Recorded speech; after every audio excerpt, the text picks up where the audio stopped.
என்றால் முருகன் என்று சொல்லுகிறீர்களே, அவருக்கு 60 கிலோ எடை இருக்காதா? ஒரு 50 கிலோ தெய்வயானைக்கு போடு, ஒரு 50 கிலோ வள்ளிக்கு போடு. வள்ளி தெய்வயானை சமேதமாய் முருகன் வருகிறார் என்றால் கிரீடம் வச்சிருக்கிறார், அதுக்கு ஒரு 10 கிலோ போடு. கையில வேல் வச்சிருக்கிறார், அதுக்கு ஒரு 10 கிலோ போடு. மொத்தம் சேர்த்தா 220 கிலோ ஆச்சு. 6 கிலோ மயில் மேல அவர் எப்படிடா வருவார்? நசிஞ்சு போகிறாய். இப்படி இணை வைப்பை நிராகரித்தோமே தவிர இறைவனை நிராகரித்து பேச எங்களுக்கு தெம்பில்லை, தெரியவில்லை, அறியவில்லை. இதற்கிடையிலே கிறிஸ்தவத்தை அறிந்திருந்தோம். அதிலே ஈசா நபி அலைஹி வஸல்லம் அவர்களை ஜீசஸ் கிரைஸ்ட் என்று சொல்லி அங்கே உள்ளவர்கள் எல்லாம் எங்களிடத்திலே ஒரு மனிதர் முதல் எனக்கு நினைவிருக்கிறது. கிறிஸ்தவத்தை என்னிடம் பரப்ப வந்த ஒரு சகோதரர் நொண்டி நடந்து கொண்டு வந்தார். வரும்பொழுது அவர் கையிலே ஒரு தாள் வைத்துக் கொண்டு குருடர்கள் பார்க்கிறார்கள், செவிடர்கள் கேட்கிறார்கள், முடவர்கள் நடக்கிறார்கள், அற்புத சுகமளிக்கும் ஆராதனை கூட்டம் மெரினா பீச்சிலே நடைபெறுகிறது, அவசியம் வந்துவிடு சகோதரா என்று கொடுத்தார். நீங்கள் குருடர்கள் பார்க்கிறார்கள், செவிடர்கள் கேட்கிறார்கள், முடவர்கள் நடக்கிறார்கள். அதிலேயும் அச்சிட்டு இருந்தது. குருடர்கள் பார்க்கிறார்கள், செவிடர்கள் கேட்கிறார்கள், முடவர்கள் நடக்கிறார்கள், அற்புத சோமளிக்கும் ஆராதனை கூட்டம் மெரினா பீச்சிலே இன்னைக்கு சாயந்தரம் நடக்கிறது, அவசியம் வந்து விடு என்று தந்தார். அவர் நோண்டிக் கொண்டு வந்தார். குருடர்கள் பார்க்கிறார்கள் என்று சொல்லி இருந்த உடனே அவரை கூப்பிட்டு சொன்னேன், சகோதரா கோச்சுக்காரீங்க, குருடர்கள் பார்க்கிறார்கள் என்று சொல்லி இருக்கிறீர்களே, இதுலையும் அச்சிட்டு இருக்கிறீர்களே, பார்த்தால் அவன் குருடனான்னு கேட்டேன். செவிடர்கள் கேட்கிறார்கள், கேட்டால் அவன் செவிடனான். முடவர்கள் நடக்கிறார்கள், நடந்தால் அவன் முடவனான். இதை குணாந்து கொடுத்தியே நீ தான் முடவனாயிருக்க. இயேசு கிறிஸ்து எப்படி அப்பா எனக்கு சுகம் அளிக்க முடியும்? அவரே தான் அந்த புத்தகத்திலேயே அச்சடிச்சிருக்கிறான், அவன் கொடுத்த புத்தகத்திலேயே அச்சடிச்சிருக்கிறான். பைபிளில் ஒரு வரி, அவரை சிலுவையில் அறைந்தார்களாம், அறையும் போது அவர் அலறினாராம், ஏலி ஏலி லாமா சபக்தானி, என் ஆண்டவனே என்னை ஏன் கைவிட்டீர்.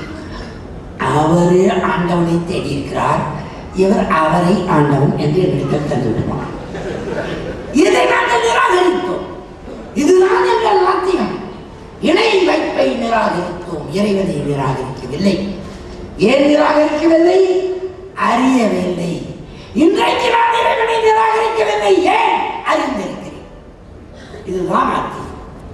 அன்னைக்கு இறைவனை நிராகரிக்கவில்லை, இன்றைக்கும் நிராகரிக்கவில்லை.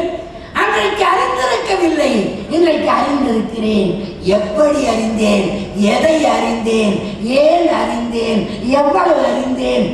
அறிந்தவர்கள் மற்றவர்களுக்கு சொல்லுவது எப்படி என்பதை பற்றி இனி நாம் பார்க்கலாம்.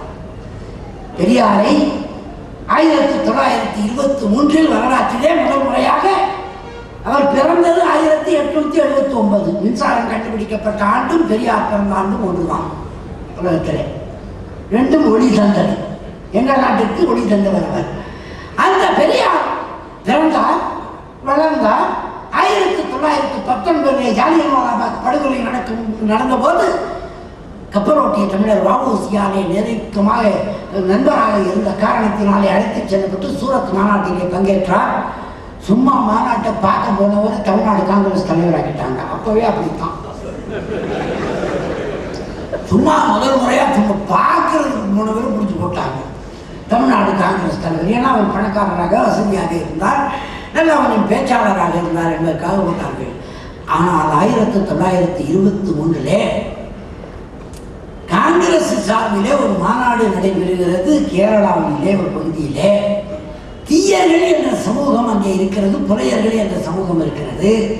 அங்கே காங்கிரஸ் மாநாடு இவர் தலைமையிலே நடைபெறுகிறது. அந்த மாநாட்டில் தந்தை பெரியார் ஒரு தீர்மானம் கொண்டு வருகிறார். தீண்டத்தகாதவராய் நடத்தப்படுகிற தீயர்களே, தீண்டப்படாதவர்களாய் நடத்தப்படுகிற புலையர்களே, தீண்டப்படாதவர் என்றால் நான் முன்னம் சொன்னது போல மதத்தை தொட்டால் கையை கழுவான், மனிதனை தொடமாட்டான், தொட்டால் குளிக்க வேண்டும் என்பான், தீட்டு என்பான். சரி என்று ஒன்றும் ஊர் என்று ஒன்றும் பிரித்து வைத்திருக்கிறான் தமிழகத்தில் எல்லா இடத்திலுமே. சேரி என்பது உழைக்கின்ற அந்த கூட்டம் பிறப்பிலேயே சின்ன ஜாதி என்று சொல்லப்பட்ட கூட்டம்.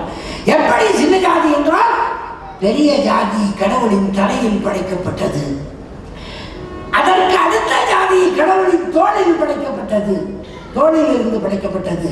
அதற்கு அடுத்த ஜாதி கடவுளின் இடுப்பிலே இருந்து படைக்கப்பட்டது. அதற்கு அடுத்த ஜாதி கடவுளின் காலிலே இருந்து படைக்கப்பட்டது. இப்படி தலையும் காலும் இடுப்பும் தோளும் இருந்தால் அவர் கடவுளா? அதை முதல்ல கேட்டோம். அது என்னன்னா தலையில இருந்து படைக்கப்பட்டது. அது என்ன பேனா? தலையில இருந்து படைக்கப்பட்டது பேனாக தானே இருக்க முடியும். அந்த தலையில இருந்து படைக்கப்பட்டவர் பேன் இல்லையா, வேறான பார்ப்பனராம். அவர்தான் எல்லாவற்றுக்கும் பெரியவராம். ராஜாதி ராஜா ரகுவீர பாண்டிய வீராதி வீர வீர கோலாகல சேராதி சேர சோழாதி சோழ பாண்டியர் முதல் ஈழம் வரை கடாரம் வரை சென்று அங்கும் புலிக்கோழி நாட்டியம் எல்லாம் இந்த சொல்லி கொடுத்த பாப்பா வச்சு கேட்போம் கட்டாயப்படுத்தி. கடவுளுடைய தலையிலே படைக்கப்பட்டவன், தோளிலே படைக்கப்பட்டவன் ராஜா, இடுப்பிலே படைக்கப்பட்டவன் வைசியன் வியாபாரி வணிகன், காலிலே படைக்கப்பட்டவன் தான் சூத்திரன், அவனை தொடக்கூடாது என்றார். நான்காம் ஜாதி. இன்னும் ஐந்தாவது ஜாதி ஒன்று இருக்கிறது. அவன் தான் ஒழுங்கா வழியா பிறந்தவன். இதெல்லாம் தலையில பிறந்தது, தோல்ல பிறந்தது, இடுப்புல பிறந்தது, காலில் பிறந்தது, பிறக்கிற வழியில பிறந்தது ஒன்று இருக்குது. அதுதான் பஞ்சமன், தீண்டாதவன், அஞ்சாம் ஜாதி.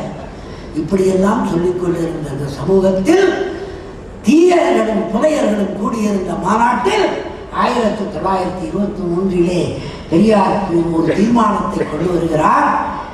இந்து மதத்தில் இருக்கிற வரை தீயர்களாய் புலையர்களாய் தாழ்த்தப்பட்டவர்களாய் தீண்டப்படாதவர்களாய் நடத்தப்படுகிற சகோதரர்கள் இன்றே இஸ்லாத்தில் இணைந்து விடுங்கள், உங்கள் தீண்டாமை ஒழிந்து போகும் என்று தீர்மானம் நிறைவேற்றுகிறார் 1923.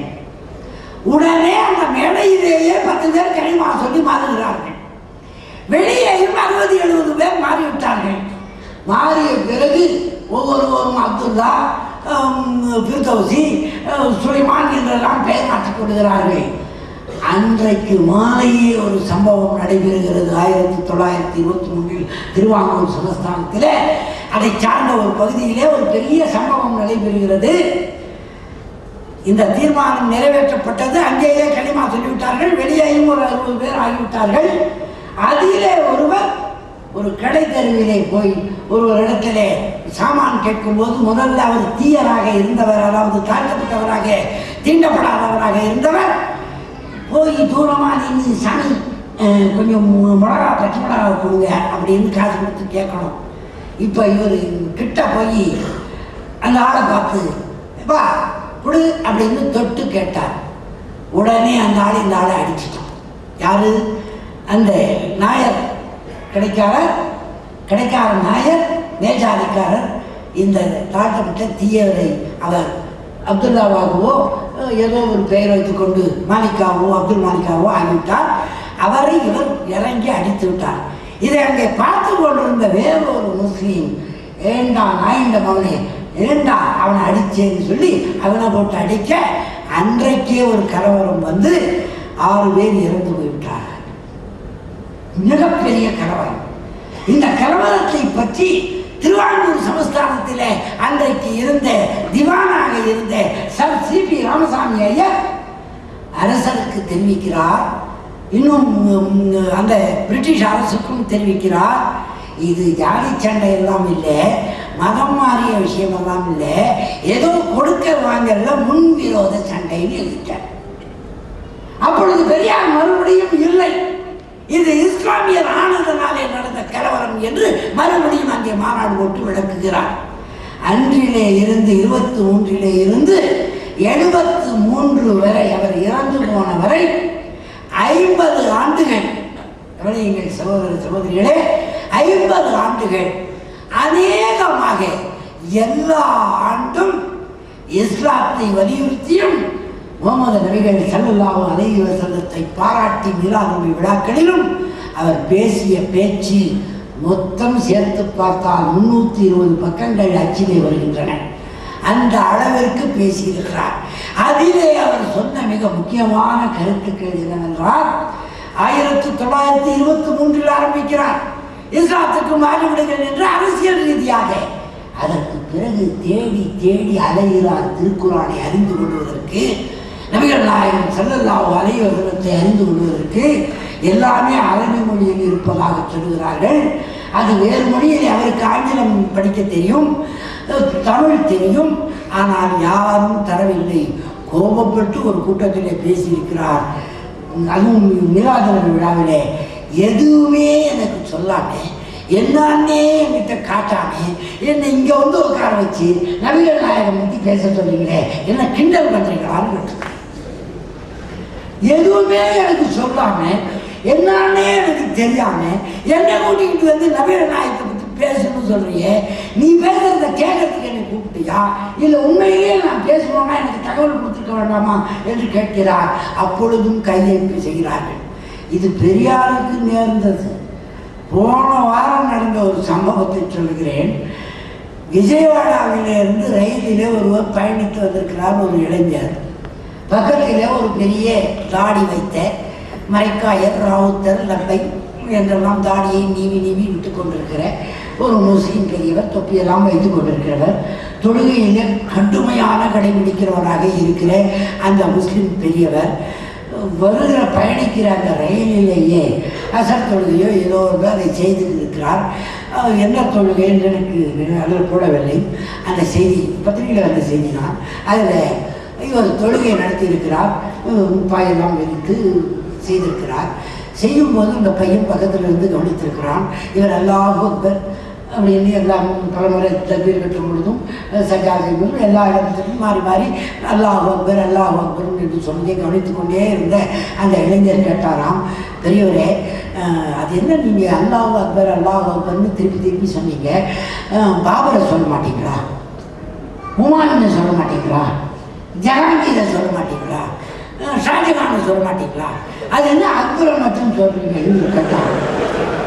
திரும்பி திரும்பி அக்பர் அக்பர்னு அவரையே சொல்றீங்களே, நீங்கள் பாபரை சொல்ல மாட்டீங்களா, ஹுமாயூனை சொல்ல மாட்டீங்களா, ஷெர்ஷாவை சொல்ல மாட்டீங்களா, ஜஹாங்கீரை சொல்ல மாட்டீங்களா, ஷாஜகானை சொல்ல மாட்டீங்களா, அவுரங்கசீபை சொல்ல மாட்டீங்களான்னு கேட்டதும் நீங்கள் சிரிச்ச மாதிரி அவரும் சிரிச்சுக்கிட்டு அது அப்படி இல்லை தம்பி அப்படின்னு சொல்லி மற்ற விஷயமெல்லாம் பேசிக்கிட்டு சென்னை வரைக்கும் பேசிக்கிட்டு வந்திருக்கிறாரு.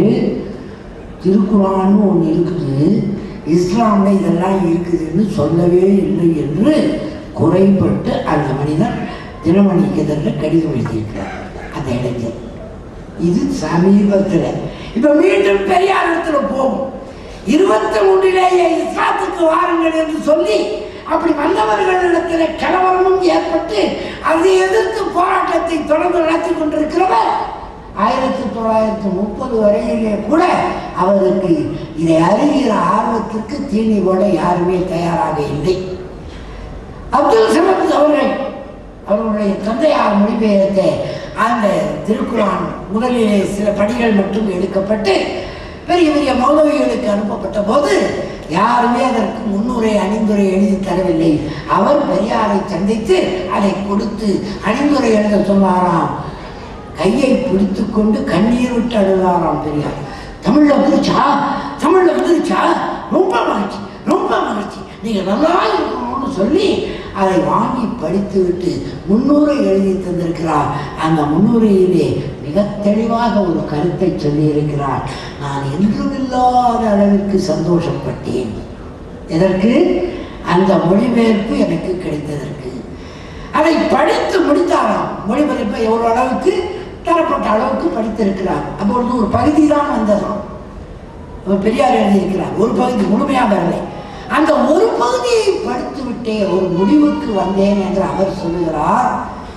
இப்படித்தான் இறைவனை பற்றி சொல்லப்பட்டிருக்கிறது என்றார். அவர் எழுதியிருக்கிறார், இந்த முன்னுரையில் எழுதியிருக்கிறார், இப்படித்தான் இருக்கிறான் இறைவன் என்றால் இது நிச்சயமாக முகம்மதிய மதமாக இருக்காது, முகம்மதிய மதமாக இருக்காது, அவர்கள் சொல்லுகிற இஸ்லாமாக இருக்காது, திராவிடர்களுடைய மதமாகத்தான் இருந்திருக்க வேண்டும்.